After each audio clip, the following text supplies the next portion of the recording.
2 de la mañana en invierno, te la debo, Elvis, horrible. A las 8 ya es de noche.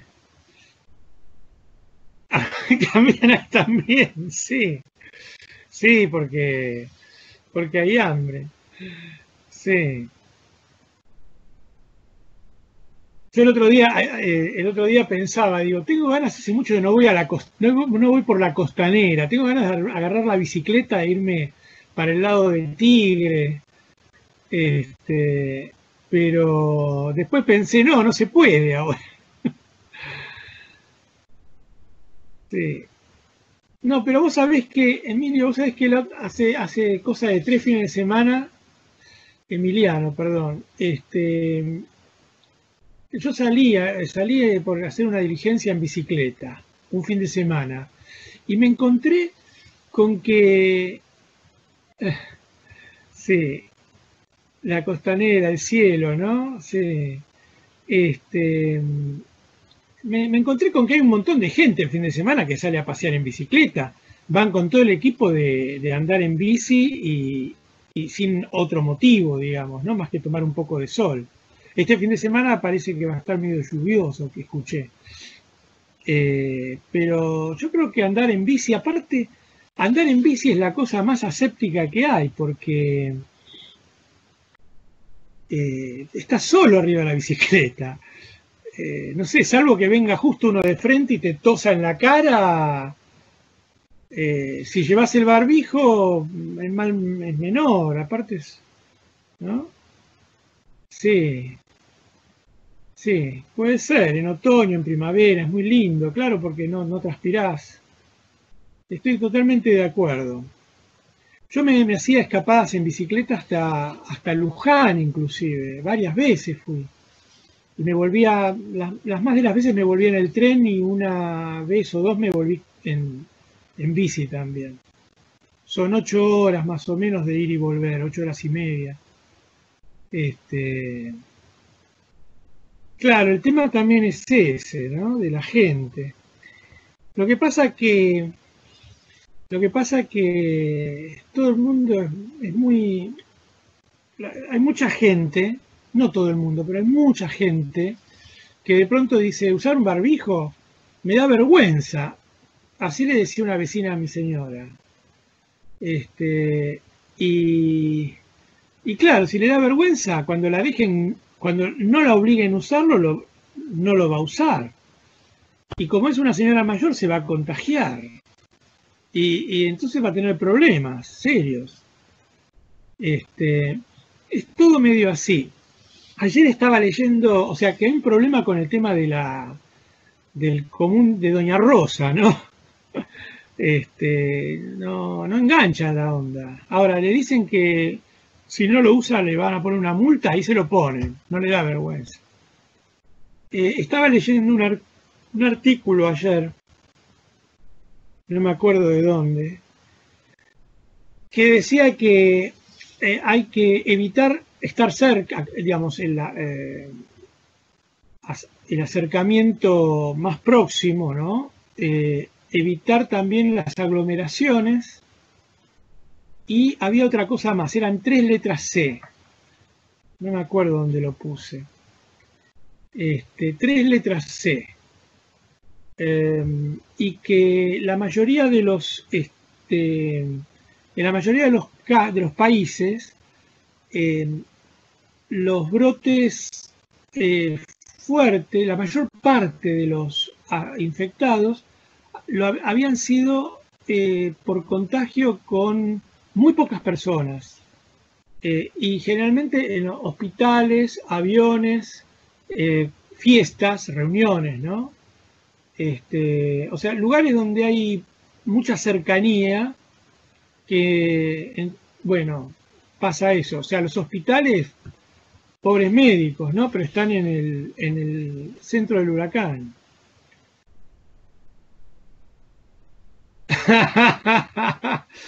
No, no te alcanza, no te alcanza. Salvo te digo, Sellín, que te tosan justo el tipo que pasa te tosa, o el que va adelante, muy cerca, también tosa y vos justo respirás, pero no es muy difícil contener la respiración un poquito, ¿viste? No es difícil. Vos ves que alguien te tose cerca, inmediatamente cortás, dejás de aspirar. Podés exhalar, pero no aspirar. Te pones el barbijo, si es posible alguna protección en la cara, que aparte el barbijo abriga, ahora que está fresco es bueno el barbijo. No, porque una cosa, ¿sabés, Celín? Una cosa es que te cubra acá abajo, y otra que básicamente sirve para que vos no salpiques a los demás cuando hablas. Y otra cosa es los ojos. Por los ojos también entra el virus y permanece muchísimo tiempo, según está demostrado. Creo que más de 6 días se demostró que queda en los ojos pegado. Sí, está bien, buena idea, Ivo. Está bien, pero sí. Es una cuestión de ser prudente, básicamente. Después, claro, siempre hay alguna casualidad y mala suerte, ¿no? Pero básicamente es una cuestión de ser prudente. No tiene más misterio. Y de no ir no hacer reuniones. ¿No? La verdad que el juntarse físicamente, estar cerca de mucha gente, ese es un problema clave. No hay que viajar en avión. Una vez yo estaba en el avión y atrás mío había un tipo que había empezado a toser. Muy desagradable. Enseguida le dije, ¿no? Y me dice, pero si yo toso con el pañuelo, claro, qué sé yo no lo estaba viendo. Pero es muy desagradable y aparte es peligroso, ¿no? Uno no sabe lo que tiene el otro cuando tose. Bueno, después dejó de toser, así que se podía arreglar el hombre, pobre. Protocolo para el asado, pero en Neuquén no tienen muchos infectados, me parece. Están bastante tranquilos. Bien, no sé, pero bueno, por ahora se está aflojando. Después, si arrecia la mortalidad, van a cortar de nuevo el chorro. Se va a haber que volver a casita, cabeza abajo, mirando la televisión o mirando lo que sea. Qué cosa. Bueno, ¿qué vamos a hacer, muchachos? Nos tocó en este siglo. Este, Fue a principios, miren qué casualidad, ¿no? Porque la otra cosa parecida había sido en el siglo XVIII, en el 1918, y ahora estamos en 1920, justo 100 años. ¿Mm? Bueno, así que bueno, somos 40. Yo todavía no corregí, no tuve tiempo, la verdad que esto es muy agotador, este tema de laburar así. Eso ni hablar de las piernas, ya mismo me agarro hablando de bicicleta, por lo menos la fija, que estoy quieto, yo estuve quieto a la mañana con la gente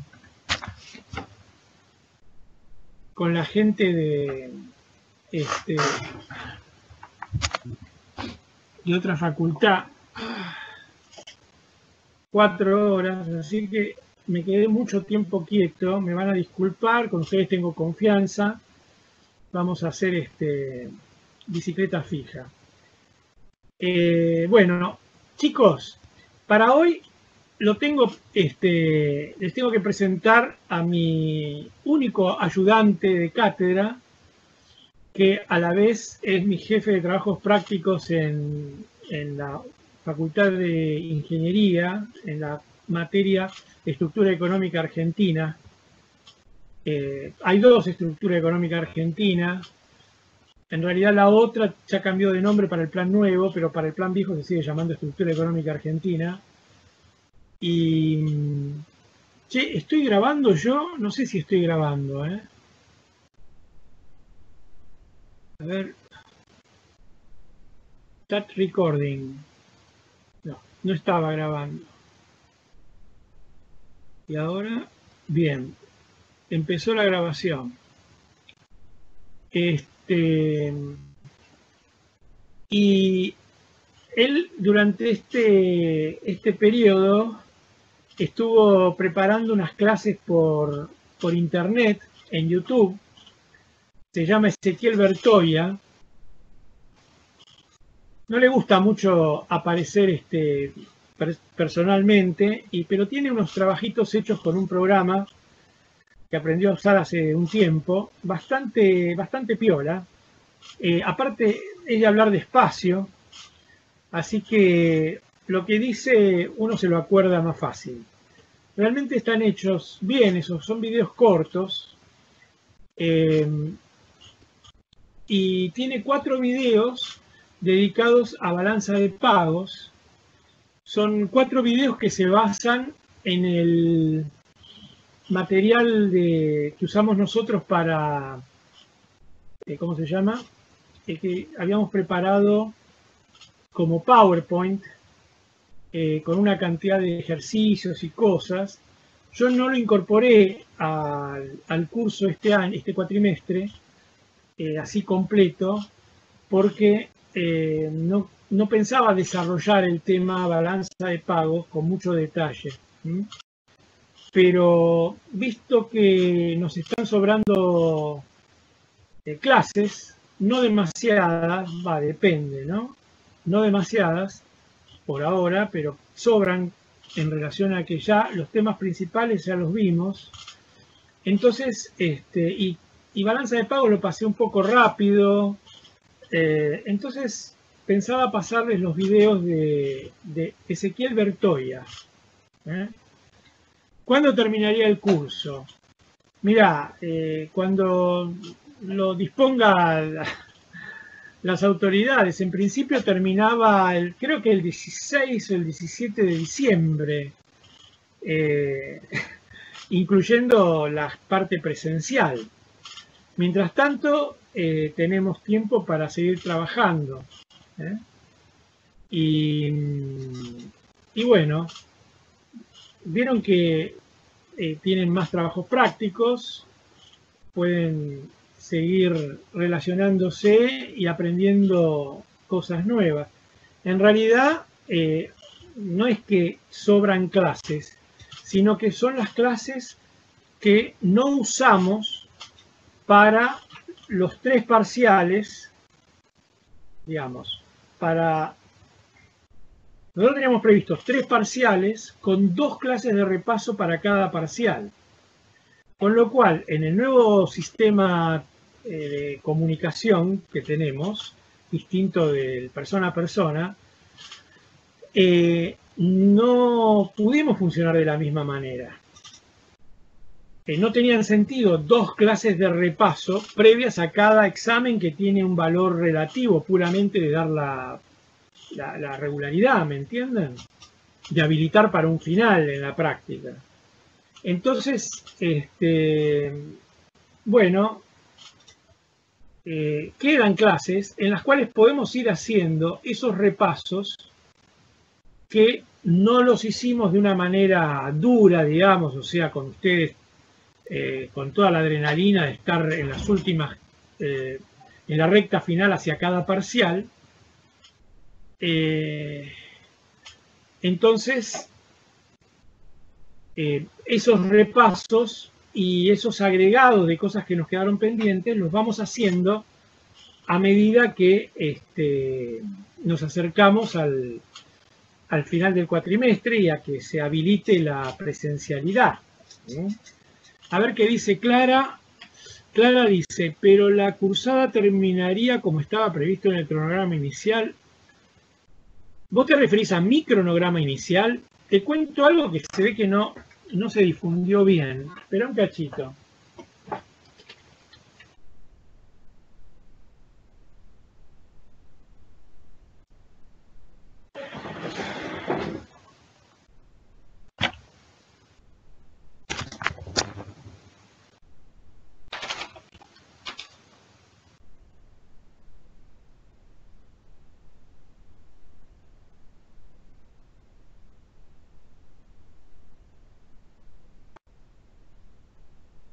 Acá tengo el documento de la Secretaría Académica de Económicas del 3 de mayo.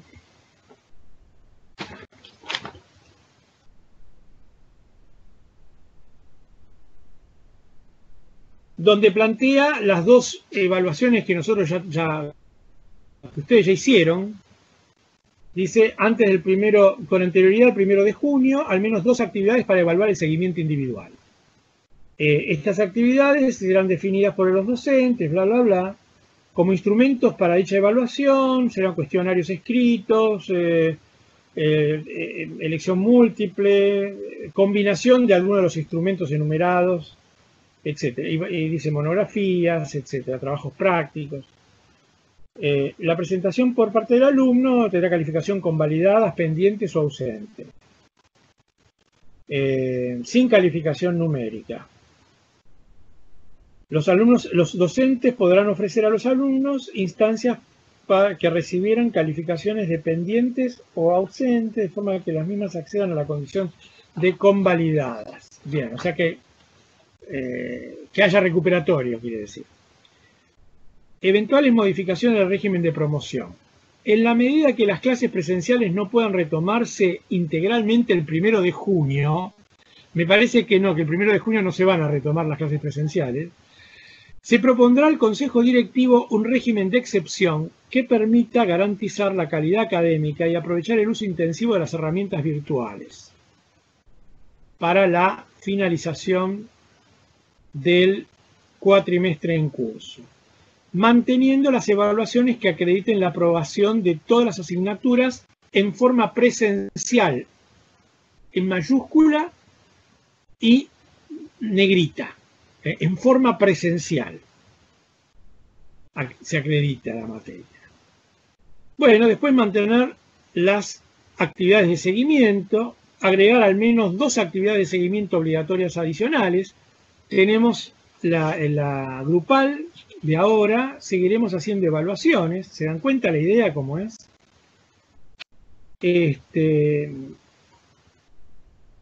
Establecer que a la finalización del cuatrimestre, que con anterioridad ya había sido fijada para el 16 de diciembre, perdón, estoy diciendo una pavadas. La finalización del cuatrimestre es, creo que es como máximo el 22 de agosto. Esperen un cachito. Lo de diciembre era con el segundo cuatrimestre.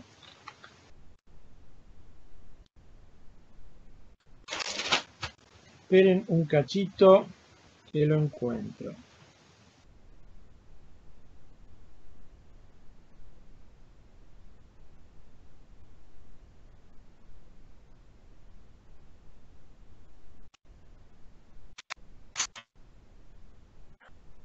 Bueno, acá no está, pero creo que era el 22 de agosto, la finalización. Y nosotros tenemos... Sí, hay un nuevo comunicado que repite prácticamente esto que dice la Secretaría Académica. Lo tengo, ahora lo vemos. Esperen que estoy buscando.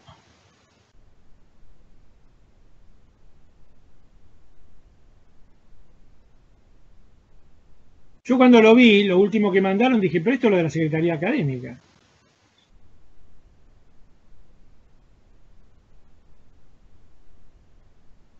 El calendario al que mencionaba Clara termina el 8 de julio, o sea, es el antiguo, antes de todo este despelote. Para un cachito, a ver. Vamos a ir a... Vamos a ver lo que mandó la facultad. Just a minute. Lo busco acá, está más fácil. O lo había guardado acá. No, lo tengo guardado acá, creo.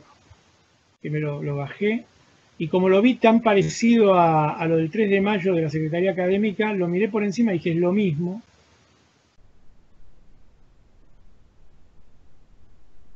A ver si lo tengo en el... Sí, acá está. Resolución del rector. Vino en formato imagen, con lo cual era más difícil buscarle la... Y está fechado el 28 de mayo.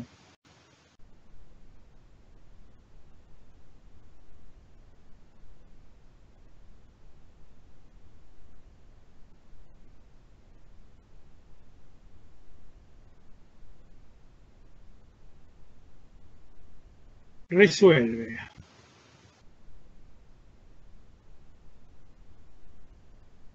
Modificar el régimen de promoción para el primer cuatrimestre. Calidad de condicionado, disponer la calidad de condicionado.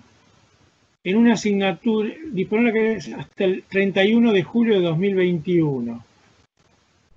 Si no aprobase antes de esa fecha un examen de los previstos en el artículo 2 de esta resolución.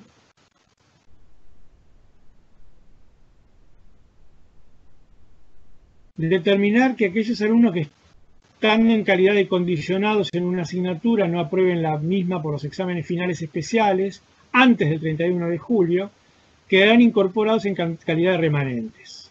O sea que pueden seguir rindiendo finales hasta el 31 de julio.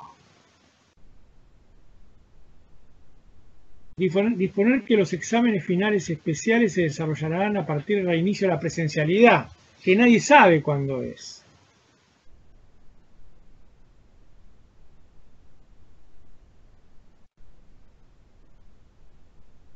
Dice, disponer que los exámenes finales especiales, mientras dure la calidad de condición, siendo las calificaciones sociales, mientras dura la calidad de condicionado en la asignatura, la de aprobado con la nota numérica que le corresponda, cali de 4 a 10, o la nota pendiente de calificación. Pero no habla del final del cuatrimestre. Acá, digamos, parecería que el final del cuatrimestre es el 31 de julio. Pero sería el 31 de julio. Bueno, entonces nos sobran más clases todavía. En el calendario original teníamos 8 de julio.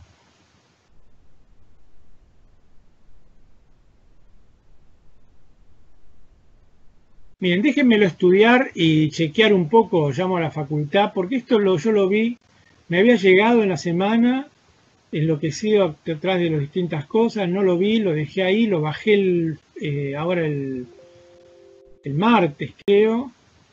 Lo miré que hablaba más o menos de los mismos temas que la otra, y me parece que no vuelve a mencionar lo de no vuelve a modificar el cuatrimestre. En ingeniería, por ejemplo, el cuatrimestre termina en agosto, pero allá empezamos más tarde, digamos, las clases formales empezaron más tarde. Y en los considerandos,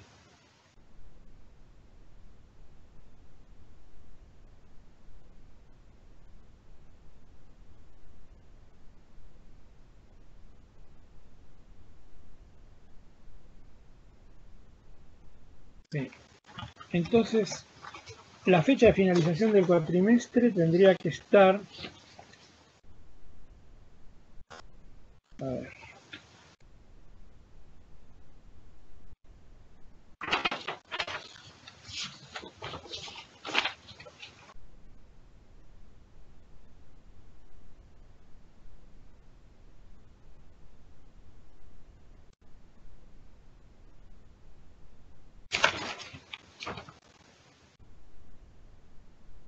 bueno, acá lo de la Secretaría Académica no figura.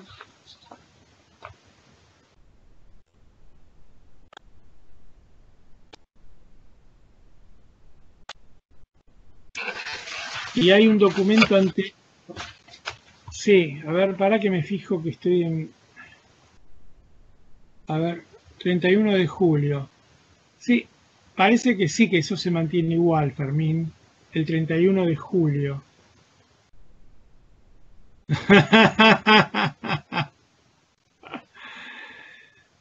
A ver qué dice Micaela. Lo que dicen desde el cese es que depende cuándo empezó cada curso. Bueno, nosotros empezamos bien.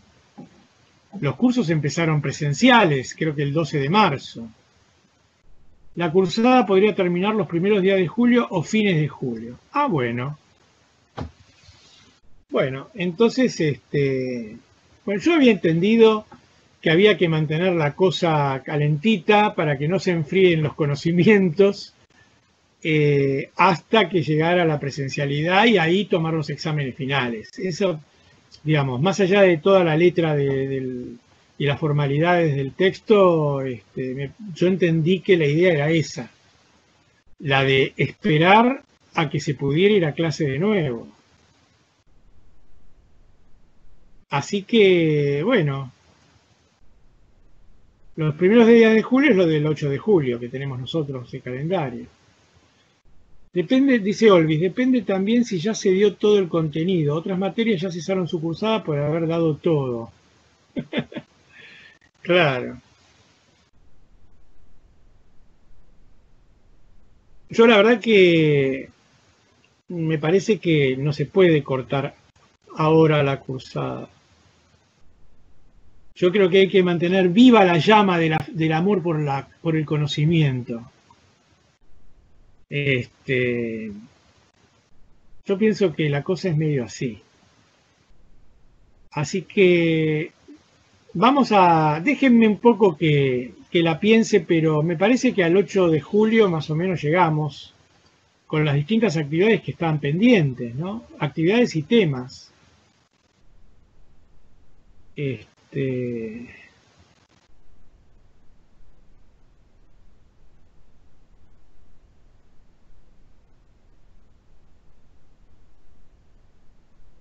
Bien. Bueno, una cosa que se puede hacer también es ir trabajando las evaluaciones desde un punto de vista formativo, que a ustedes les vendría bien.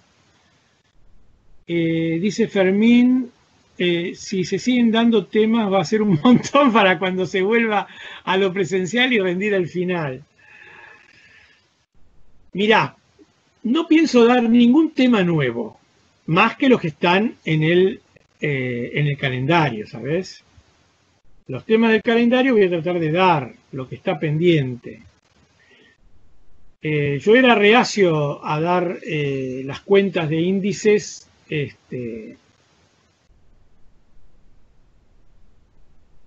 pero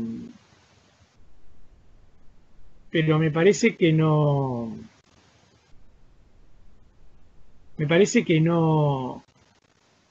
que algo vamos a poder hacer. Porque los índices tienen mucha cuenta, mucha cosa que es trabajo práctico, eso lo ideal es estar en clase. Lo mismo tenemos problema con el manejo de los gráficos. A eso también hay que tratar de ensayarlo. Yo les dije, pero no creo que lo hagan, sino es a partir de una consigna del profesor y que tengan que presentar algo. ¿Se dan cuenta? Entonces yo creo que lo que tenemos que hacer es algún tipo de, o sea, completar ahora el tema de balanza de pagos, pero además hacer evaluaciones que sean autoevaluaciones y que a ustedes les permitan ensayar lo que sería el examen final. El examen final se hace sobre la base de las preguntas que yo les mandé, más o menos, ¿no? Esas eran preguntas de un cuatrimestre. No son las únicas preguntas posibles, pero es de ese estilo. Entonces, digamos, sería bueno que ustedes practiquen con esas preguntas. ¿Se dan cuenta? Y después yo les mando la respuesta. Cuando hay que hacer gráficos, por ejemplo, que no se puede comunicar ni sacar del libro fácilmente. Les mando en gráfico la respuesta, por ejemplo. O les señalo, es lo mismo que lo que dice el gráfico del libro en tal punto. Yo creo que eso les vale la pena a ustedes.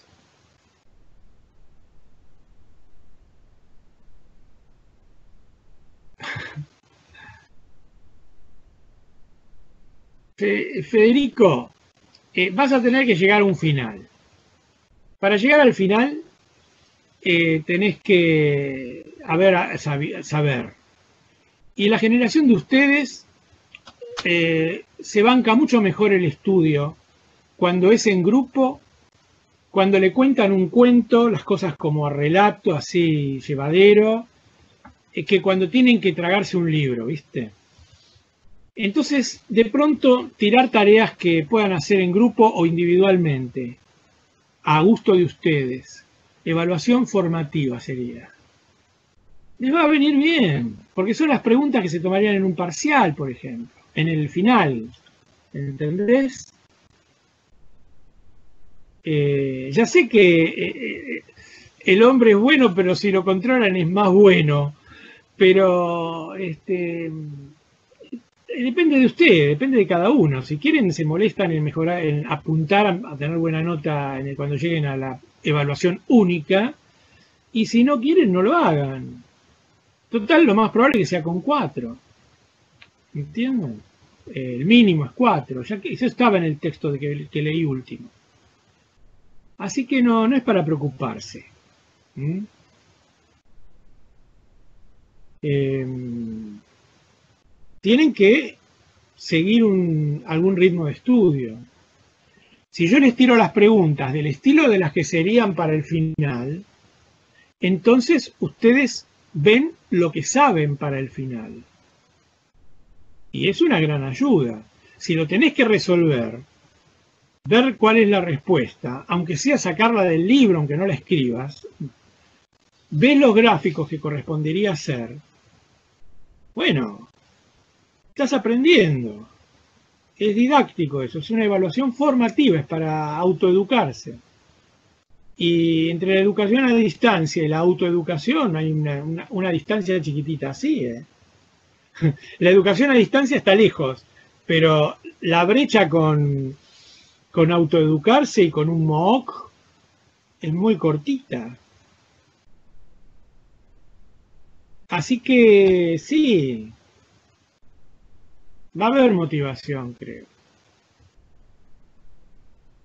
Micaela, eso que dice sería sin nota, ¿no? Sí, Micaela.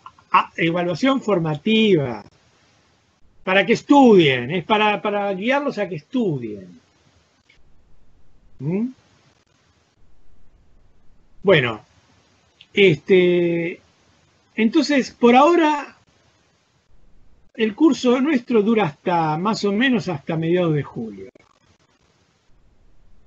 Vamos a ver bien, yo quiero leer bien el tema de cuándo termina, porque eso está, yo tengo un documento que lo tengo acá en la computadora, pero creí que lo tenía impreso y junto con las cosas que tengo impresas no lo tengo.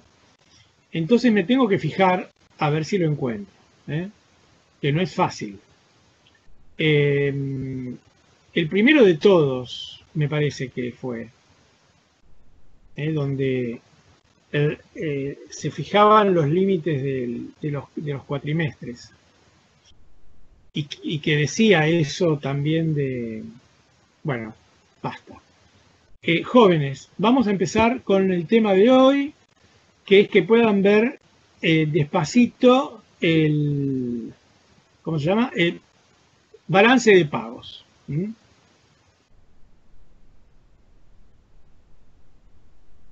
Uf,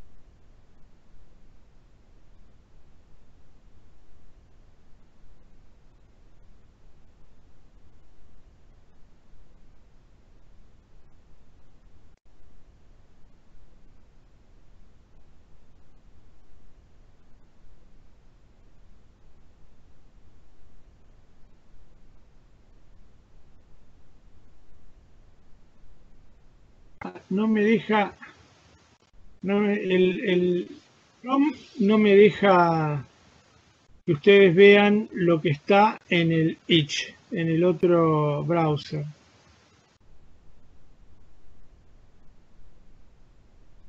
A ver qué dice Santiago. Una pregunta del TP. Cuando elaboramos el plan económico de solución a los problemas, ¿tenemos en cuenta a la pandemia o hacemos como si no hubiera ocurrido?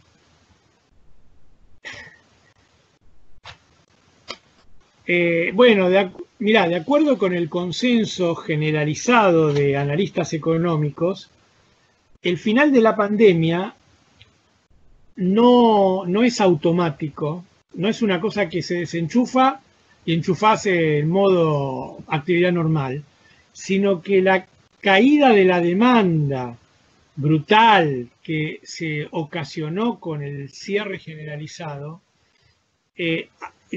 trae problemas de ingresos, trajo problemas de ingresos. Y como bien dice Keynes, el consumo depende del ingreso, ¿viste? Entonces, la depresión de la demanda originada en una decisión administrativa va a durar mucho más allá. Va a durar para el año 21, si es que se termina la pandemia antes. Va a durar, va a tener efectos de corto y mediano plazo, ¿no? Así que, de alguna manera, vos aunque se arreglara el tema de la pandemia, desde el punto de vista que haya una vacuna, que haya un tratamiento, el efecto en la demanda va a continuar varios años. Esa es la idea. Que las cosas no vuelven a la normalidad, vuelven a una nueva normalidad que irá mejorando de a poco, depende. Con lo cual vos no podés hacer como si no hubiera ocurrido. Hoy leí que estaba por mandárselos, pero no tuve tiempo de pasarlo, de traducirlo. Yo me pongo en Translate Google, lo traduzco de un saque o en varias partes y es un poco largo, y después lo chequeo. Algunos que me parece que son más delicados para entender, los chequeo, o sea que tienen tratan problemas un poco más que ustedes pueden no estar más lejos. Entonces, al chequearlo, elimino los errores que suelen ser graves. O sea, para alguien que no está en tema, lo confunde y no le estropea toda la frase. Así que no pude hacerlo, pero, a ver, lo tengo, acá lo tengo. ¿Qué quieres decir con si lo podemos incluir en los problemas? Ah, lo de la recuperación de la demanda. Sí, en realidad me quedó una frase a mitad de camino antes, que es que en realidad la pospandemia o posterior al momento álgido de la pandemia, vos tenés los mismos problemas que antes, pero agravados, peor que antes.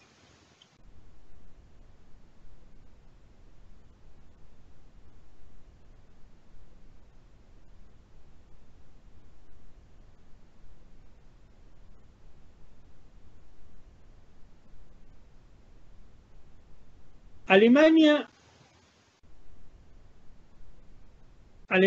acaba de resolver un paquete para acelerar el despegue, no para resarcir, digamos, no para que, digamos, tirarle un hueso a la gente y que siga sin trabajar y sin ganar plata, sino ya sería un paquete de despegue de la economía.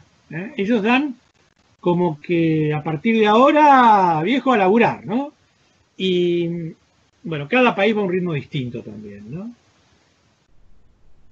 Y se mandaron a un nuevo paquete de 130.000 millones de euros que, aparte de parecer mucho, es el 4% del PBI alemán, que es grande. Un paquete que ahora ya no es de asistencia, sino de estímulo. Y dice el artículo que el gobierno ya, digamos, realizó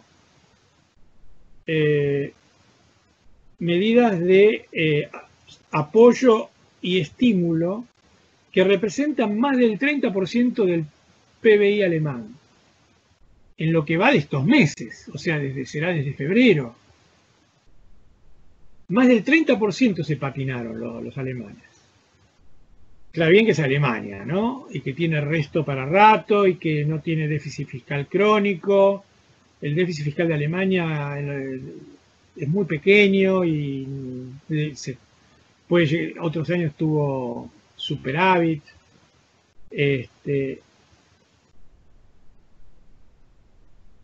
Y dentro de esas medidas, de ese 30% del PBI de gastos y de reparto, el paquete actual representa, dice, el 4, no el 5, el 4%, y a ver, sí. El desembolso representó, sí, el 5% del PBI, y el último paquete un 4%. O sea, el desembolso cash, así de... O sea, están tirando la casa por la ventana. Un 30% del PBI desde el inicio de la crisis. O sea, la cosa va a dar para largo. Nosotros no tenemos ese 5% extra para que las plantitas crezcan más rápido. Entonces, Ivo dice, entonces el plan económico lo comenzamos con medidas que sean para solucionar los problemas de ahora y paulatinamente vamos pasando a lo que sería después de la pandemia, cuarentena. Yo en el texto que les mandé les propuse que, les sugerí que recomendaba 2 etapas, como mínimo, 2 etapas del plan como mínimo. Una que fuera para la situación actual, que muchos no van a decir de eso, pero podrían ponerle números a las cosas, por ejemplo. O sea, el esfuerzo fiscal que pueden hacer emitiendo plata del Banco Central, porque de otro lado no va a venir.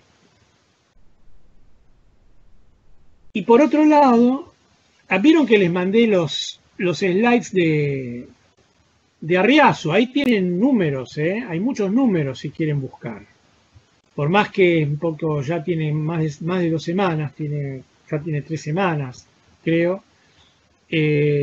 Bueno, tienen muchos números como para tener idea de lo que se hizo ya hasta ahora.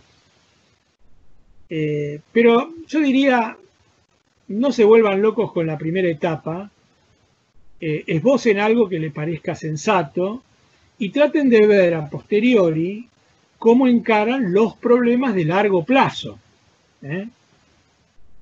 Y la gestión, y cómo llegar al largo plazo. Por eso decía que como mínimo 2 etapas. Algo decir de la etapa durante la pandemia en todo su vigor, y luego, a posteriori, entonces, por ahí 1 o 2 etapas más. Como para decir, bueno, terminar esto, después podemos hacer lo otro.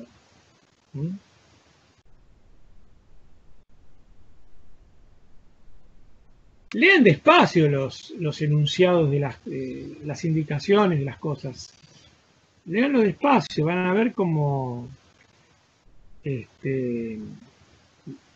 plantea así, que primero la pandemia y después lo demás. Es importante que ustedes se aboquen más a lo otro.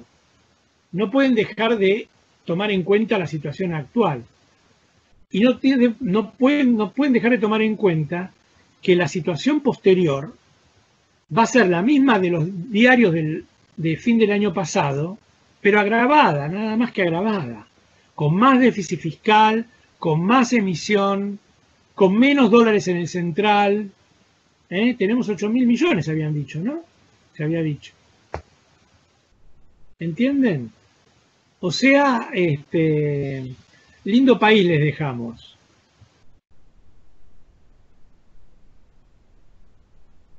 Y está claro que los países que más van a sufrir son los países subdesarrollados, ¿no? Como decía Riazu, los capitales no entran, más bien fugan, las cosas son más difíciles, la productividad es baja, el resto del mundo está medio cerrado, porque está todo el mundo en la misma. Está todo el mundo en la misma. O sea, todo el mundo va a querer recuperar su economía y no va a querer que el otro le venda más barato y le impida recuperar la actividad.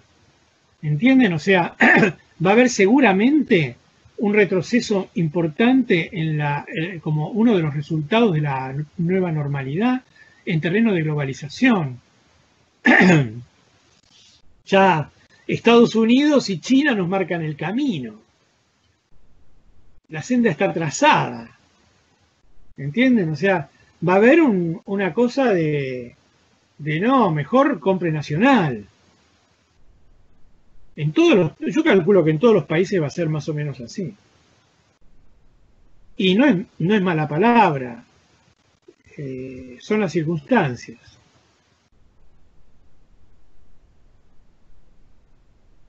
El tema de la pobreza creo que estaba en la lista, Ivo. En el cuadrito mío, la tabla de doble entrada, está mencionado el tema de la pobreza. Obvio.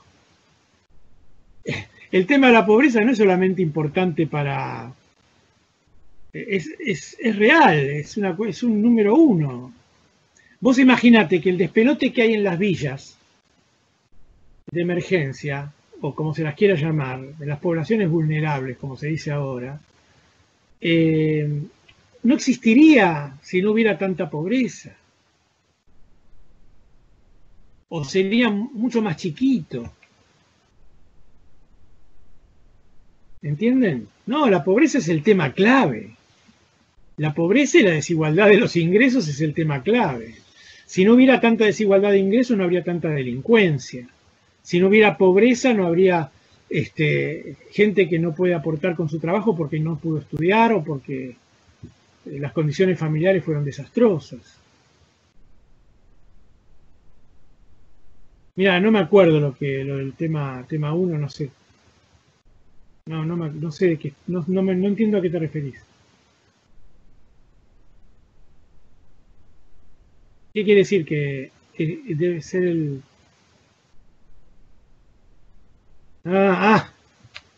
Pensé que hablaba, digo, este chico está hablando de la otra, está hablando del trabajo práctico, del otro trabajo práctico. Está bien, sorry. Sí, el tema pasa por ahí.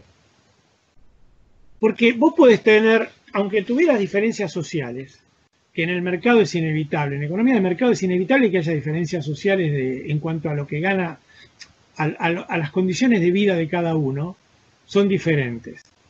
Pero fíjate que todo tiene un límite. Una cosa es ser, qué sé yo, una cosa es tener un auto chico y otra cosa es tener, y el vecino tiene un auto grande, de alta gama, y otra cosa es no tener agua, ¿viste? No tener el agua cerca, no tener un inodoro con una ducha. ¿Me entendés? O sea, es dramático. El tema de la pobreza es muy dramático. O no tener para comer, porque hay una cantidad importante de gente, creo que superior al 10%, que no tiene para comer. O sea, lo que gana no le alcanza para comprar la comida en las calorías que debería consumir. O sea, eso se tiene que terminar. Aquí, en la China, en Estados Unidos, en todos lados, tiene que terminar. No puede ser que haya gente que vive como animales. Pobres animales, ¿no? Pero bueno, por algún lado hay que empezar. No puede ser que haya gente que viva en el barro, sin condiciones higiénicas. O sea, no solamente perjudica a esa gente que vive en esas condiciones, sino que perjudica a todo el mundo. O sea, y lo de la epidemia fue maravillosamente ilustrativo. Tenemos barrios con un 50% de infectados. ¡A la miércoles! ¿No? Y esa gente, la señora que trabaja en la casa, vive ahí, ¿no? La que cuida a los chicos vive ahí. Entonces, ¿entienden? O sea, no somos todos iguales, pero vivimos todos juntos en última instancia.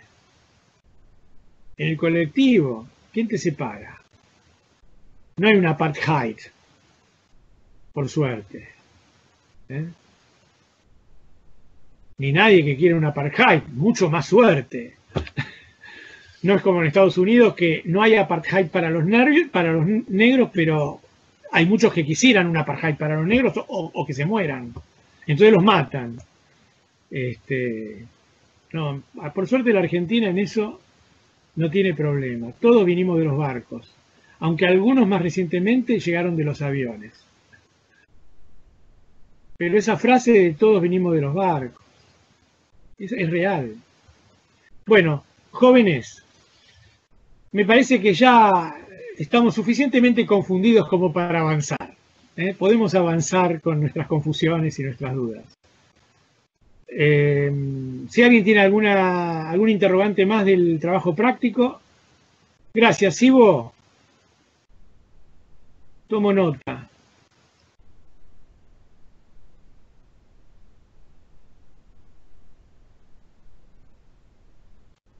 Me lo anoto acá en un Word que de casualidad tenía abierto. Es para resolver el tema de la pandemia en un juego. Mirá vos. Bueno, bárbaro. ¿Yo por qué lo voy a ganar? Bueno, ok. ¿Cómo sigue la historia? Bueno, les paso entonces. Yo no me acuerdo si con este programa se podía compartir. No se puede compartir. Bueno, les paso directamente, chicos, las direcciones de YouTube de Ezequiel Bertoia. Van en orden, Ahora lo escribo acá. Van en orden desde la primera clase a la cuarta.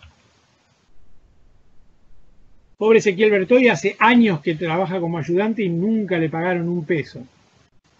Muchos años. Bueno, va el primer video y enseguida les sigo mandando los que siguen.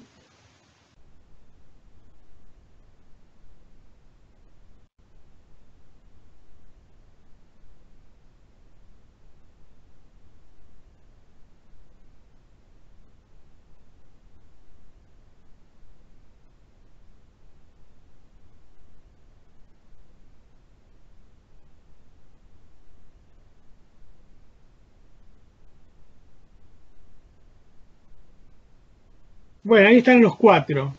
En la última clase sobre balance de pagos, expone, lo último que pone en la última clase son unas ecuaciones, una presentación.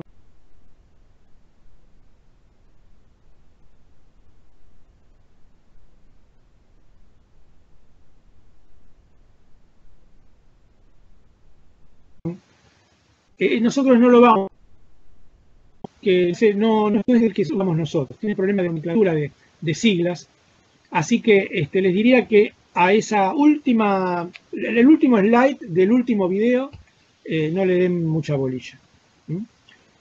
Bueno, los dejo en buena compañía. Ezequiel es un tipo muy gaucho, muy buena persona, y habla despacito. Así que los dejo en buenas manos. Creo que en la hora que falta para que termine la clase van a poder completar los 4 videos holgadamente.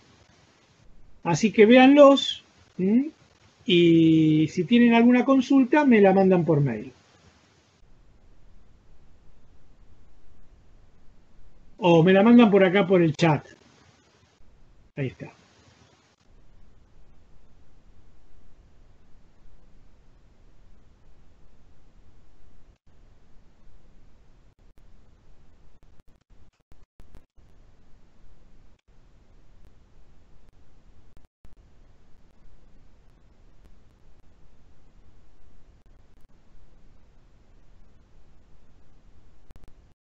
Hola, la clase de hoy veremos el gasto y la balanza de pagos.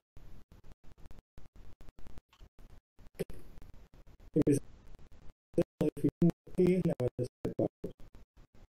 La balanza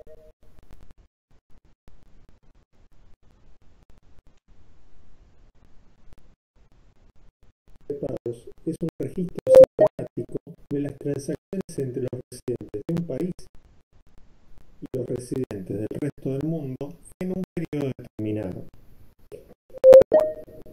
Yo voy a dejar Fíjense que no tiene abierto el chat y la grandes cámara. complicaciones esta definición. Hablamos de un registro sistemático, un registro contable propiamente dicho.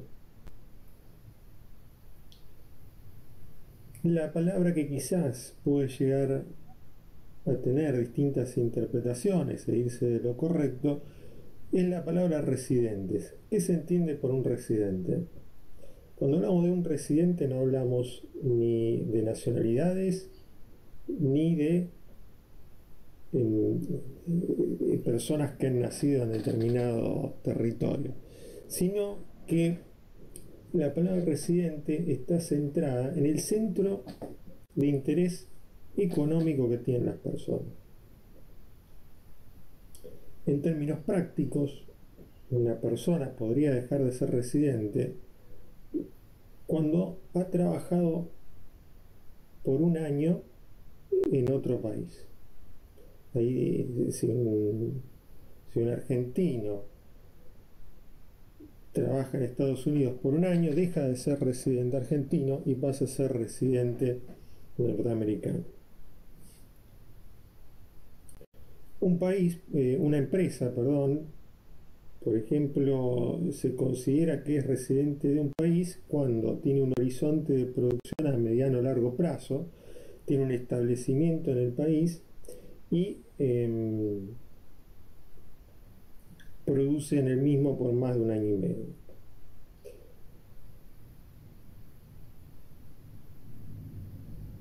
La balanza de pagos, como dijimos, es un sistema contable y es una serie, como tal, es una serie de criterios, es una metodología consensuada nuevamente. Esa metodología, esos criterios consensuados, en nuestro caso, se toman los criterios del manual de balanza de pagos que emite el Fondo Monetario Internacional.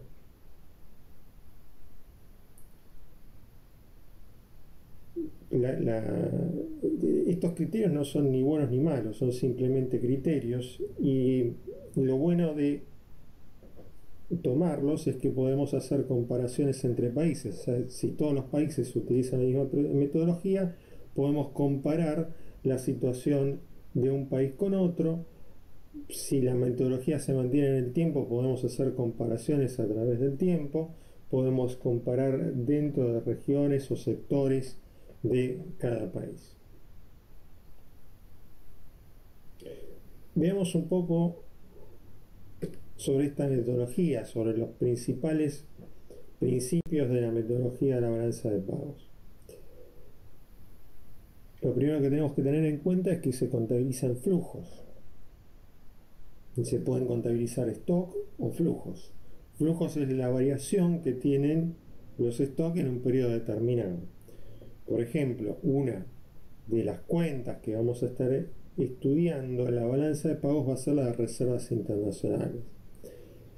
Esta cuenta de reservas internacionales me va a mostrar la diferencia que existe entre el stock de activos internacionales que tiene el Banco Central al final del periodo y el stock que tenía al inicio de ese mismo periodo.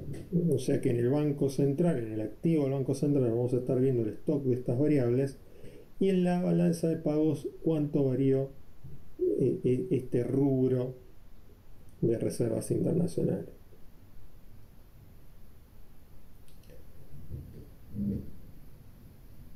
Otro punto a tener en cuenta es que se rige por el sistema de partida doble. Si bien cuando se muestra o se publica la balanza de pagos, la estudiamos, estamos viendo solo una columna, estamos viendo los flujos monetarios, también existe un lado real que se está contabilizando.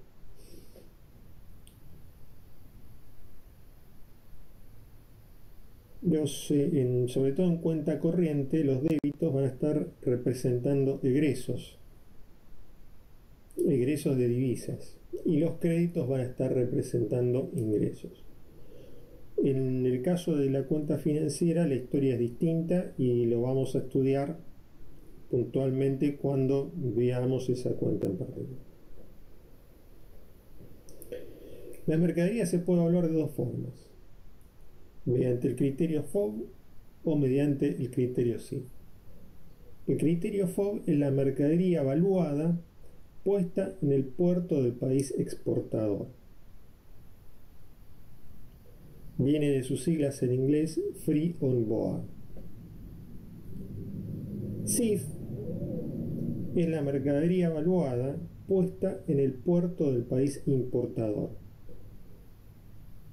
Es decir, que tiene en cuenta el costo de los seguros y fletes de esas mercaderías. Otro criterio a tener en cuenta es el de lo devengado. La contabilización de la balanza de pagos se rige por el criterio de lo devengado. ¿Qué significa esto? El criterio de lo devengado es el opuesto al de lo percibido. Y un ejemplo quizás fácil para poder entender la diferencia entre ambos es en los intereses. Supongamos que se contrae una deuda o se hace un depósito a cambio de intereses y que el vencimiento de ese depósito, al cual se va a amortizar el capital y se van a pagar los intereses, está fuera del periodo. Desde el momento que se contrae ese crédito o se presta dinero a cambio de intereses, desde el momento en que se hace esa operación hasta el momento en que se registra el periodo, hasta el momento que finaliza la balanza de pagos y se hacen las registraciones, no se han percibido intereses, pero sí se devengaron los mismos. Y esos intereses que se devengaron van a estar registrados, van a estar plasmados en la balanza de pagos. Hasta acá vamos a ver metodología. En el próximo video estaremos viendo el esquema de la balanza de pagos y la interpretación y el sentido económico que tiene cada una de sus subcuentas.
Vamos a ver el esquema de la balanza de pagos.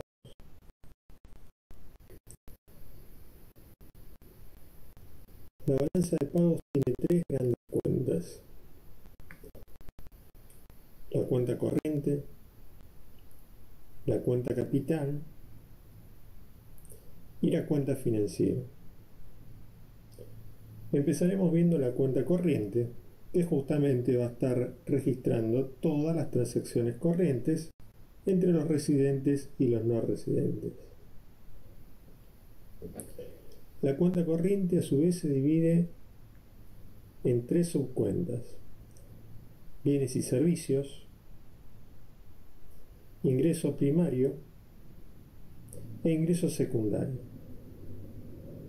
En bienes y servicios vamos a tener lo que denominamos comúnmente como exportaciones e importaciones, o exportaciones menos importaciones, exportaciones netas. Dentro de ellas vamos a distinguir lo que es bienes de lo que es servicios. En bienes obviamente vamos a tener todas las mercancías. Las exportaciones van a ser créditos porque es un ingreso de divisas. Las importaciones un débito porque tienen asociado un egreso de divisas. Y ambas van a estar registradas con la metodología FOB. Hace muchos años las importaciones se registraban con la metodología SIF o con el criterio SIF, pero ya hace varias décadas que se contabilizan todo mediante FOB, y el SIF, el valor SIF puede estar como un memorándum o un adicional. Las exportaciones e importaciones de servicios van a contemplar gastos de transporte, como pueden ser los fletes, pasajes, ya sea de cargas o de pasajeros,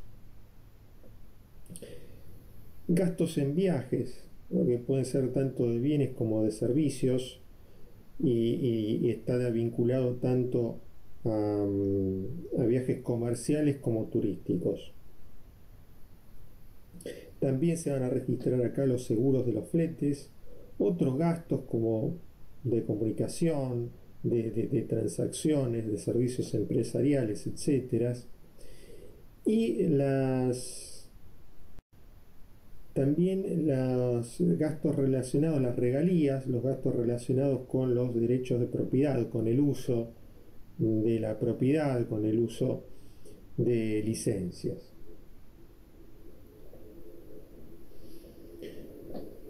Toda esta tu cuenta que vamos a denominar exportaciones netas de importaciones, en la bibliografía lo van a encontrar con alguna de estas siglas, alguna de estas nomenclaturas, tienen dependencia económica de otras variables. Por ejemplo, del ingreso mundial.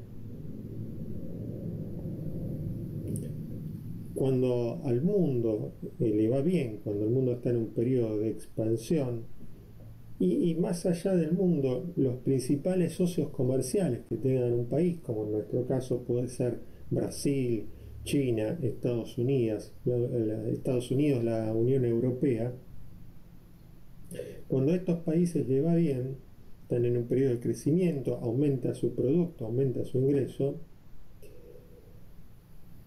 van a tener más divisas para poder comprarnos. Por lo tanto, es de esperarse de que aumenten las exportaciones, es decir, que haya una relación positiva entre el ingreso mundial o el ingreso de los principales socios comerciales y las exportaciones netas del país.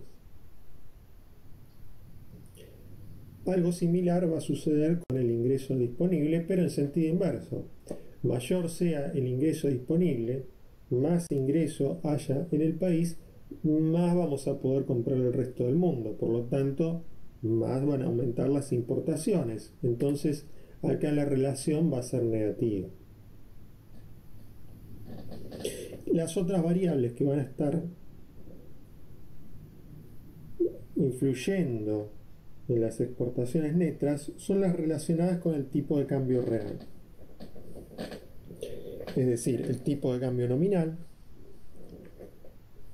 los precios en el resto del mundo y los precios locales. Si los precios locales suben con una mayor rapidez que en el resto del mundo o en el resto de los socios comerciales, es decir, que la inflación es mayor, eso encarece los productos nacionales. Por lo tanto, ¿qué va a pasar? Va a haber más incentivo para comprar productos afuera del país y a su vez para los no residentes les va a resultar cada vez más caros los productos nacionales. Por lo tanto, acá vamos a tener una relación inversa. Si fuera al revés, que el resto del mundo tiene una inflación mayor a la del país, se volverían más competitivos los productos nacionales y habría incentivo para que aumenten las exportaciones y disminuyan las importaciones. Entonces acá, con la inflación del resto del mundo o la inflación de los principales socios, va a haber una relación positiva. Y lo mismo va a pasar con el tipo de cambio.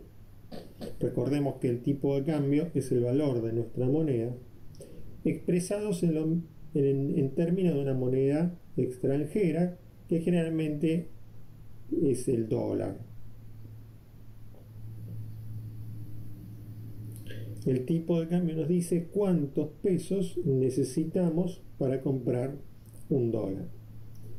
En la medida que necesitemos más pesos para comprar un dólar, nuestro tipo de cambio aumenta y decimos que nuestra moneda se devalúa. A medida que aumente el tipo de cambio, los productos importados se vuelven más caros y los productos que exportamos más baratos para aquellos que los compran. Por eso, a medida que aumente el tipo de cambio, los productos nacionales se vuelven más competitivos. Entonces acá tenemos una relación positiva con las exportaciones netas.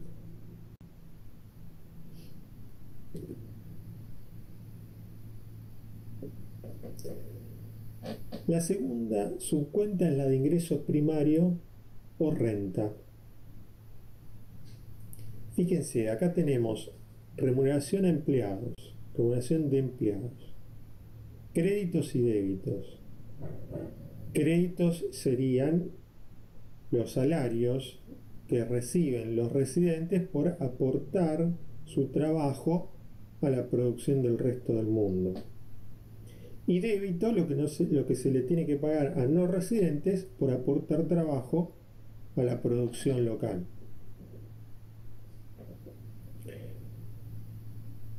Luego tenemos rentas de la inversión, ya sea rentas de inversión directa o de cartera. ¿Qué es lo que tenemos acá?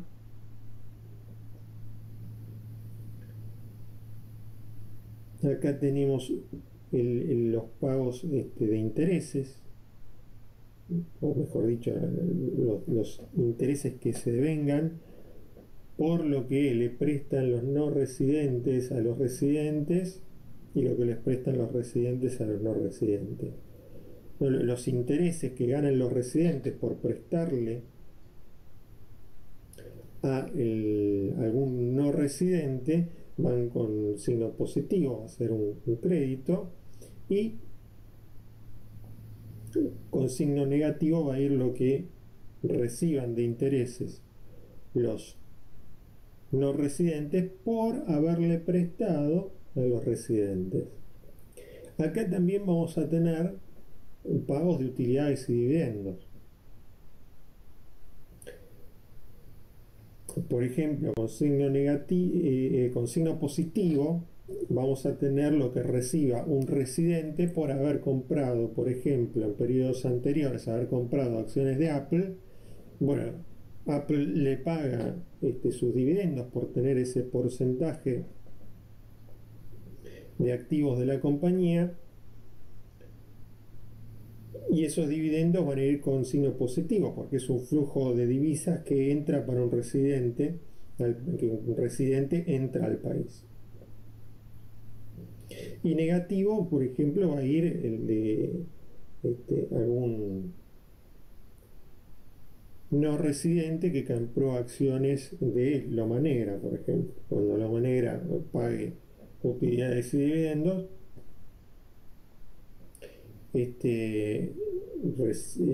no residente argentino, residente de otro país, va a estar recibiendo esas utilidades y dividendos en divisas y llevándoselas a su país. Eso va a ir con signo negativo.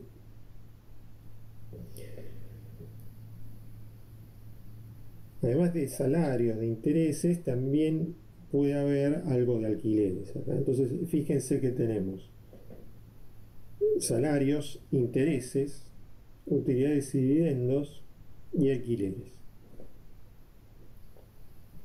Todas remuneraciones a los factores de la producción.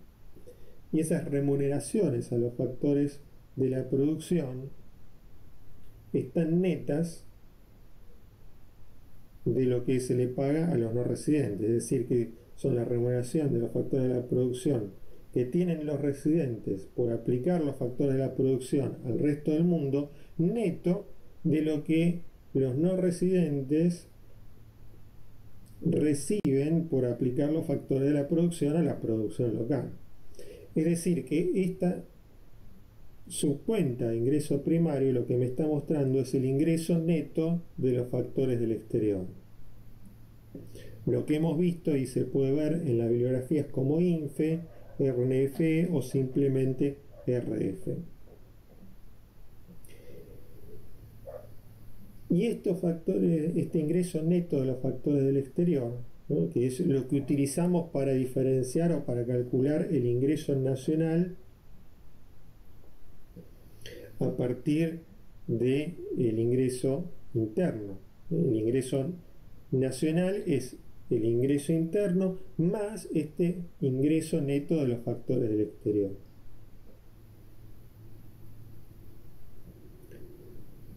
Y este ingreso neto de los factores del exterior también depende de otras variables económicas.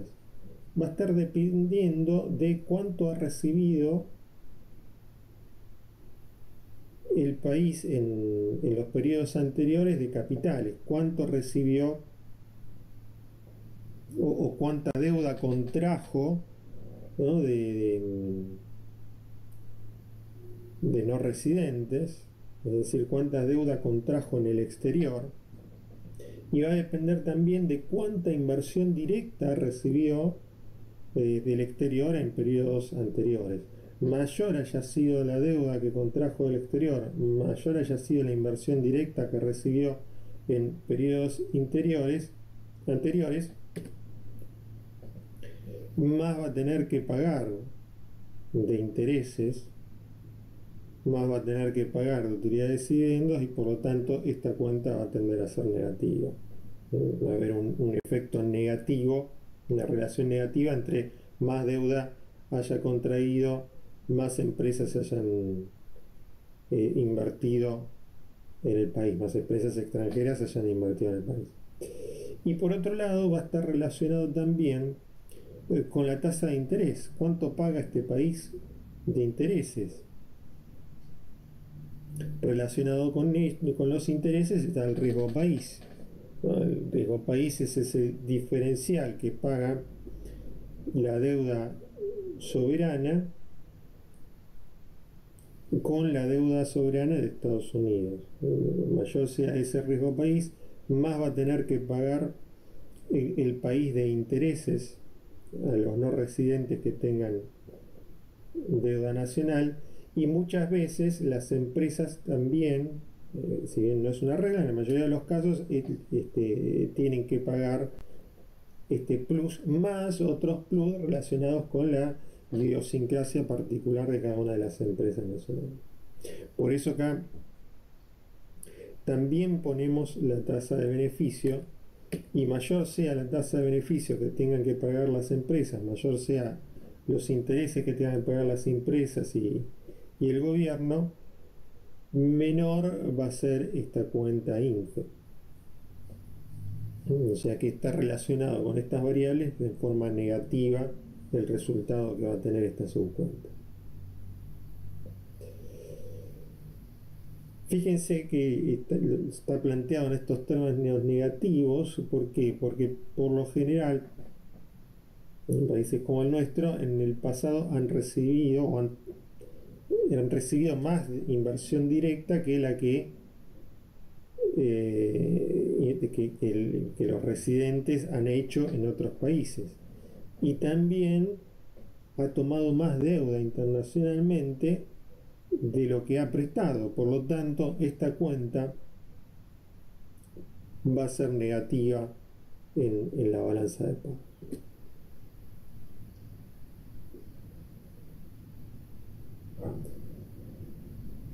Nos queda una cuenta más dentro de la cuenta corriente, que son las transferencias corrientes.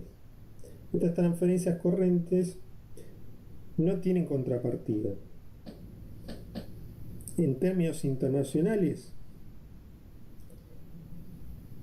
los ejemplos más comunes en esta subcuenta son las donaciones entre países, o bien las jubilaciones de alguna persona que ha trabajado, por ejemplo, en Italia, ¿no? Lo suficiente como para ganarse una jubilación, y luego ha venido y se ha transformado en un residente argentino, ¿no?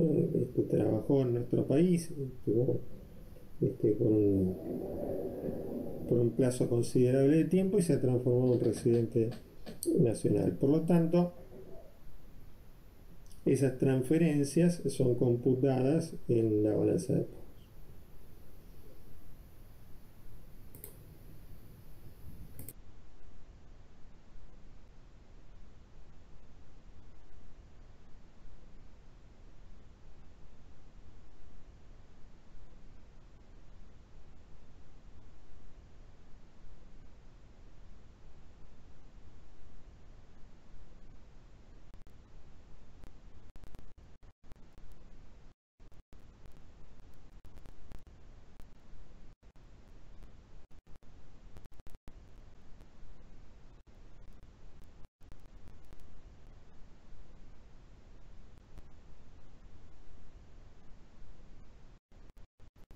Hemos visto la composición de la cuenta corriente. Resta un significado más de esta cuenta corriente.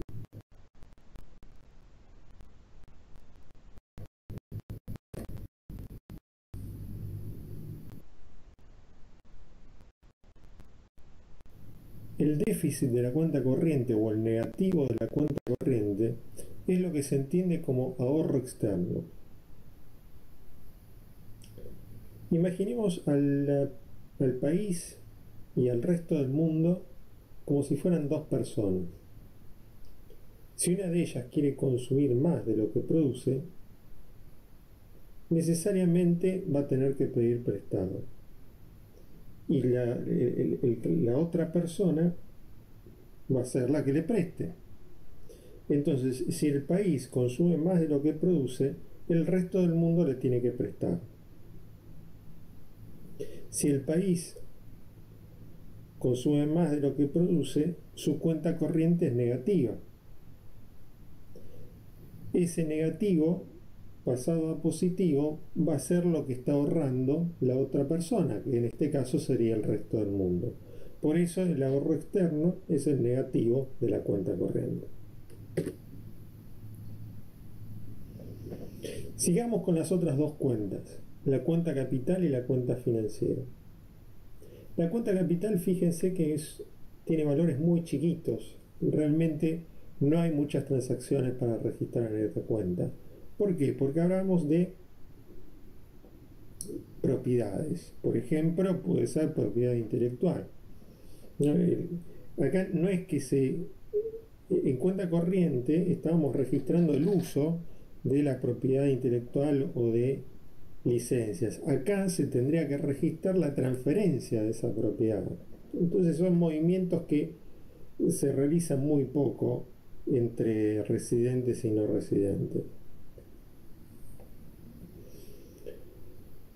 La cuenta capital y la cuenta financiera sumadas nos van a dar lo que se denomina como capacidad y necesidad o necesidad de financiamiento según tenga un resultado positivo o negativo.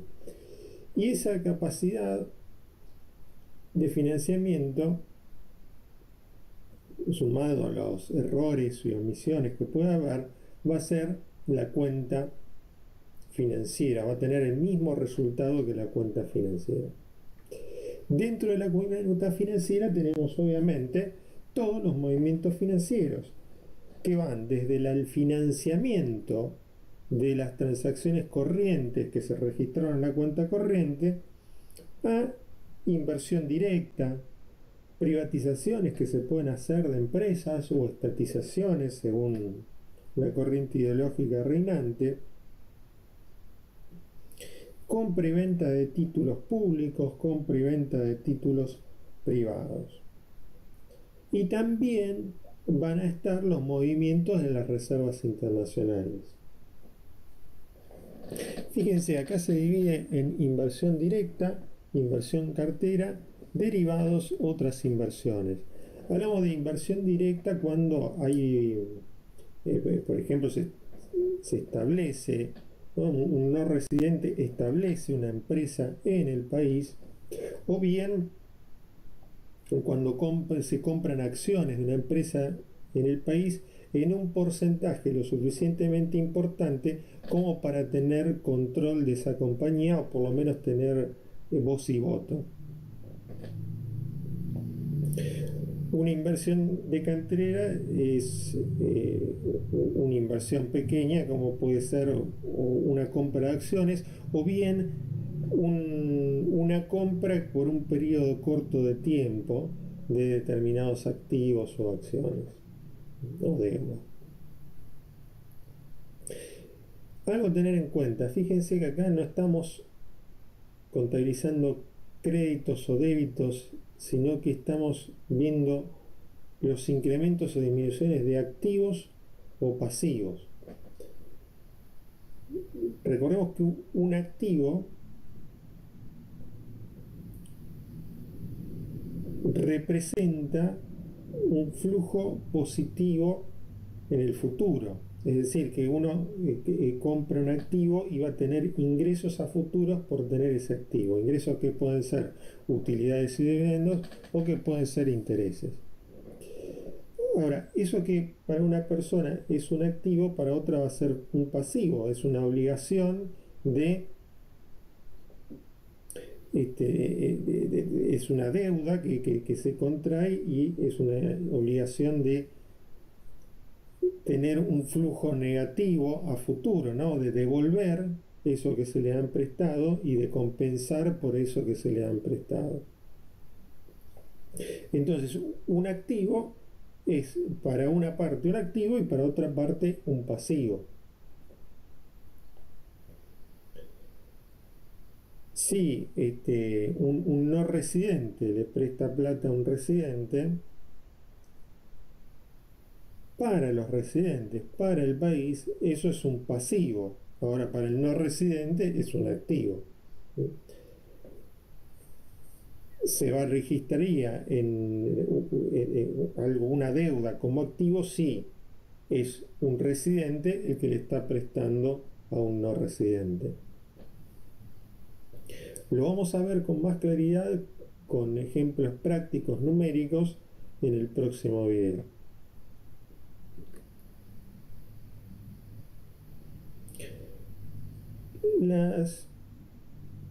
Estos movimientos, a ver, la balanza de pagos en general, como sistema contable, no tiene resultado. Sin embargo, si hay superávit o déficit en las distintas cuentas, nos va dando una visión de cómo está la economía con respecto al sector externo. Y una forma de diferenciar bien la situación financiera del país es diferenciando entre tipos de movimientos de capital. Diferenciando entre movimientos de capital compensatorios y no compensatorios. Los movimientos no compensatorios son los que habíamos mencionado antes cuando describíamos la cuenta financiera. El financiamiento comercial, compra y venta de acciones, compra y venta de títulos públicos y privados, etcétera, etcétera. Ahora, los compensatorios son aquellos que ingresan al país justamente para compensar algún desequilibrio. Estos son préstamos que van a hacer organismos internacionales como el Fondo Monetario Internacional, el Banco Mundial, otros bancos centrales. ¿Por qué se originan este tipo de movimientos compensatorios? Si un país gasta más de lo que produce, tiene dos alternativas. Al igual que las personas, ¿no? Si uno gasta más de lo que produce o de lo que genera de ingresos, o se desprende de su riqueza, que en este caso serían las reservas internacionales, o bien pide prestado. Se puede dar el caso en los países de que haya un nivel crítico de reservas internacionales que no se pueda o no se quieran utilizar, y también que pueda tener una crisis de deudas y que esté en una situación en que le es difícil conseguir crédito. Por lo tanto, la única forma que va a tener el país de compensar estos desequilibrios es mediante uno de estos créditos. Por eso es tan importante diferenciar si el financiamiento está viniendo de estos movimientos compensatorios o no. Los movimientos no compensatorios también tienen un sentido económico y van a depender de otras variables económicas. Por ejemplo, de la relación que haya entre la tasa de interés local y la tasa de interés que se está utilizando en el resto de los países a nivel internacional. Mayor sea la tasa de interés local con respecto a la tasa de interés internacional, más entrada de capitales va a haber. Lo mismo va a pasar con la tasa de ganancia, lo que pagan las empresas de utilidades y dividendos. Más paguen las empresas nacionales con respecto a lo que pagan las empresas en el resto del mundo, mayor va a ser la entrada de capitales. Y por último, la relación existente entre el tipo de cambio hoy y el tipo de cambio que se espera en el futuro. Mayor sea esta relación, es decir, que mayor diferencia haya entre el tipo de cambio futuro y el tipo de cambio hoy, menor va a ser el incentivo para que entren capitales. ¿Esto por qué es? Porque en definitiva, si esperamos que el tipo de cambio sea más alto en el futuro, estamos esperando una devaluación. Supongamos que tenemos un tipo de cambio 1 a 1. Un no residente hace una inversión en el país esperando obtener una ganancia del 50% pasado un año. Es decir, que va a venir con $100, por ejemplo, y espera llevarse 150 al final del periodo. Viene con $100, los cambia uno a uno por pesos para pagar salarios, para pagar alquileres, instalaciones, maquinarias, etc. Pasa todo un año y cuando quiere recuperar su capital y llevarse su ganancia, resulta que hubo una devaluación. Ahora el tipo de cambio es de 2. Entonces, ¿qué pasa? Efectivamente tuvo una ganancia del 50% en pesos. Hoy tiene 150 pesos, pero cuando lo va a pasar a dólares tiene solo 75. Es decir, que tendría menos plata que la que había invertido originalmente. Por eso, si se está esperando una devaluación, si se ve que el tipo de cambio no es sostenible, los capitales no van a entrar al país.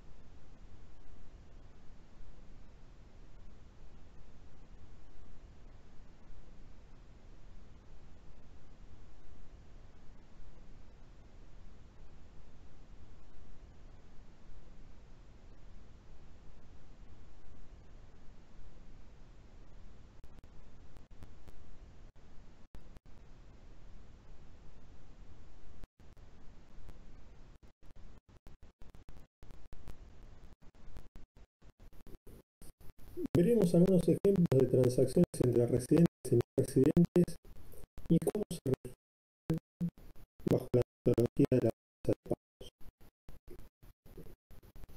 Ejemplo,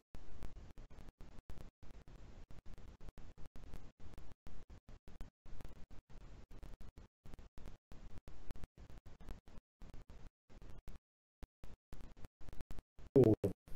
Un residente recibe un depósito de $100 en Uruguay y compra un bien importado de China por $70. En este caso, en cuenta corriente, registraríamos un débito por 70, los $70 con los cuales se compró el bien importado de China. La cuenta financiera sabemos que tiene que tener el mismo valor que la cuenta corriente más la cuenta capital, por lo tanto la cuenta financiera también va a tener un movimiento negativo de 70. Ese movimiento va a estar compuesto, por un lado, por el depósito que retiró de Uruguay. Ese depósito era un activo que tenía un residente. Y ese activo disminuyó, no está más. ¿Por qué lo retiró? Lo retiró y por un lado fue a pagar una transacción de cuenta corriente y el resto entró al país. No fue liquidado, fue cambiado por pesos y ahora forma parte del activo del Banco Central. Si vemos, teníamos un negativo por la disminución del activo por 100 y un aumento por 30 nos da un déficit de 70. Ejemplo 2. Un productor agropecuario exporta por $1000 y liquida divisas por 350. Liquida divisas quiere decir que de esa venta de 1000 trajo al país y lo cambió por pesos para pagar salarios, gastar y demás en el país, pero el resto lo dejó en el exterior. Dependiendo de la regulación, en algunos momentos se le obliga a liquidar divisas en un periodo determinado de tiempo, en otros momentos, con otras ideologías, dejan a libertad del exportador si liquida o no esas divisas. ¿Qué pasaría acá? Tenemos en cuenta corriente un crédito, ¿no? Porque se hizo una venta por 1000. En inversión de cartera, un aumento por 6.50. ¿Por qué? Porque imaginemos que el productor agropecuario dejó depositados los dólares en el exterior, por lo tanto tiene un aumento de activo en el exterior por 6.50. Y el resto que liquidó va a formar parte de las reservas del Banco Central. Nuevamente vemos la igualdad, ¿no? 650 de inversión de cartera más 350 de reservas nos da 1000 en la cuenta financiera, que es lo mismo que registramos en las transacciones de cuenta corriente. Otro ejemplo, un residente se endeuda con un banco alemán por $500 y utiliza 200 para comprar maquinaria agrícola de Estados Unidos. ¿Qué tenemos? Un negativo de 250 corrientes por la compra de la maquinaria y por otro lado, en inversión de cartera tenemos un aumento en la deuda. Es un residente que contrajo una deuda. Si bien inicialmente va como positivo, como es un pasivo, va negativo. El resultado de la cuenta, recuerden que es activo menos pasivo. Por lo tanto, estos 500 terminan con signo negativo. Y tenemos que ha traído al país esos 500, los 300 quedaron en el país. El resto, los 200 restantes, fueron utilizados para la compra de la maquinaria. Por lo tanto, los activos de reservas aumentaron solo en 300. Sacamos la cuenta, menos 500 más 300 nos da menos 200. Nuevamente comprobamos una igualdad entre la cuenta corriente y la cuenta financiera. El último ejemplo es un clásico. El gobierno se endeuda por 10.000 con el FMI y paga intereses por 4.000 el mismo año. ¿Cómo se registra esto? En cuenta corriente tenemos que registrar el pago de intereses. El pago de intereses que es negativo, que se van divisas. Y luego tenemos en la cuenta financiera un pasivo. un pasivo por 10.000, por lo tanto va a terminar siendo con número negativo, y de esa deuda quedan 6.000 depositadas en el Banco Central y el otro 4.000 se usó para pagar intereses. Entonces la variación de las reservas internacionales, ¿cuánto fue? 6.000. Menos 10.000 más 6.000 menos 4.000, cuenta corriente igual a cuenta financiera. Esto porque la cuenta capital es cero, no tuvimos ningún movimiento de capital, ¿verdad? Si hubiese habido movimiento de capital, es cuenta corriente más cuenta capital igual a la cuenta financiera. Realicemos un ejercicio. En el marco de la balanza de pagos, una empresa se radica en el país invirtiendo $400. Se amortiza un capital adeudado por 587 y a su vez se pide un crédito por 600. Es decir, se paga una deuda que se había contraído de 587 y se pide una nueva por 600. Por lo tanto, en lo que respecta a la deuda, acá estaríamos teniendo un aumento de la misma, ¿no? Y ese aumento es lo que se registraría en la balanza de pagos. Se registran exportaciones por $800, importaciones por 1.500. Se pagan intereses por 340. Realice el esquema de la balanza de pagos y calcule la variación de los activos de reserva. En este momento les recomiendo, les sugiero que hagan pausa y que traten de resolver este ejercicio. Seguimos con la resolución. Lo primero que tenemos que tener en cuenta es el esquema de la balanza de pagos. Ahora iremos anotando dentro de este esquema los distintos movimientos que vemos. Una empresa se radica en el país invirtiendo 400, es decir que tenemos acá una inversión internacional. Como es un no residente que lo está realizando, tenemos un nuevo pasivo por 400. Por lo tanto, la cuenta inversora internacional o las inversiones internacionales van a terminar con un saldo negativo. No tenemos nuevos activos, hay nuevos pasivos por 400, menos 400 va a ser la inversión internacional en este periodo. Ya habíamos comentado, se amortiza un capital adeudado por 587 y a su vez se pide un crédito por 600, es decir que la variación de la deuda es 13.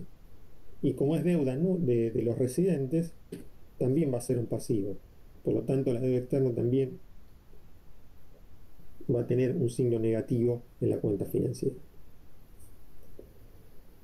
Exportaciones por 800, importaciones por 1.500. Nos deja un saldo negativo en bienes y servicios. Se pagan intereses por 340, es un débito, nuevamente un saldo negativo en la cuenta rentas. Transferencias corrientes no tenemos. Ya estamos en condiciones de sacar el saldo de la cuenta corriente. Menos 700, menos 340 nos da 1.040. No hemos tenido movimientos en la cuenta capital. La cuenta financiera sabemos que tiene que ser igual a la cuenta corriente más la cuenta capital. Por lo tanto, el saldo es 1.040. Sabiendo el saldo de la cuenta financiera, por diferencia vamos a poder calcular las reservas internacionales. Esta va a ser menos 1.040, menos 400, menos 300. Vemos que en este periodo hubo una salida, una pérdida de reservas internacionales por 627.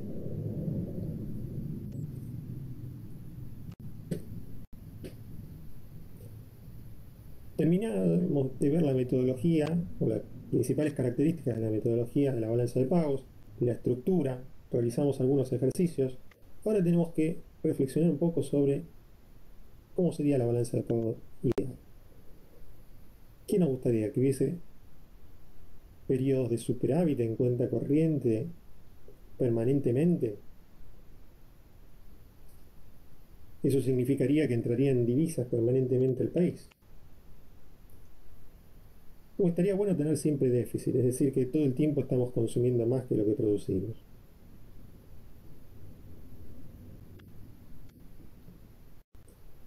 En realidad, a largo plazo, ninguna de las dos cosas son sostenibles en el tiempo. Si nosotros tenemos permanentemente superávit en la cuenta corriente, vamos a estar permanentemente acumulando reservas internacionales. Cuando estudiemos dinero, vamos a ver que ese aumento de las reservas internacionales va a provocar un aumento en la cantidad de dinero, un aumento en la cantidad de medios de pago en la economía.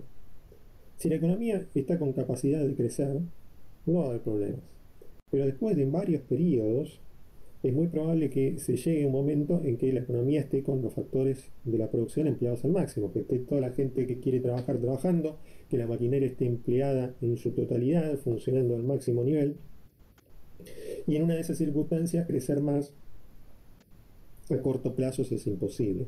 Por lo tanto, este tipo de situaciones va a terminar y ha terminado históricamente en procesos inflacionarios. Por otro lado, tampoco se puede Chao, Ivo. incurrir todo el tiempo en periodos negativos, porque Al final puede pasar, como vamos pasa a varias veces mantener en Egipto, después que les voy se a corta el mandar financiamiento. Y el cuando se corta el financiamiento, calendario se cae detallado en con el las actividades incumplimiento hasta el de 8 de deudas julio. contraídas en el pasado, generando Y hasta el crisis 31 se espera que sea la parte de de deuda presencialidad, que llegue al 31. que no Bueno, tienen nos buenas vemos. consecuencias para los países. Por lo tanto, lo que sería una balanza de pagos ideal sería una balanza de pagos en equilibrio. Como estar siempre en equilibrio es muy difícil, el consenso es que hay que alternar periodos de superávit con periodos de déficit. ¿Qué tenemos que recordar sobre la balanza de pagos? Que para ver cuál es la situación con el resto del mundo, debemos considerar la cuenta corriente y los movimientos de capitales no compensatorios. Que la cuenta financiera comprende las variaciones de las inversiones, las variaciones de las deudas y la variación de las reservas internacionales. Por diferencia, hemos calculado la variación de reservas internacionales teniendo los datos de cuenta corriente, de cuenta capital y de la variación de la inversión internacional y de la variación de la deuda.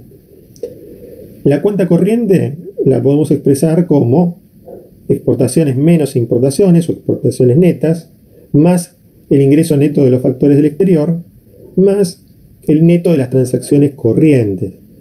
Transacciones corrientes que por lo general en las partes teóricas las vamos a considerar como nulas. ¿Por qué? Porque no tienen una interpretación económica, no son influenciadas por otras variables económicas, y además no son números demasiado grandes por lo general, salvo que haya algún problema internacional que genere grandes donaciones o grandes transferencias entre países.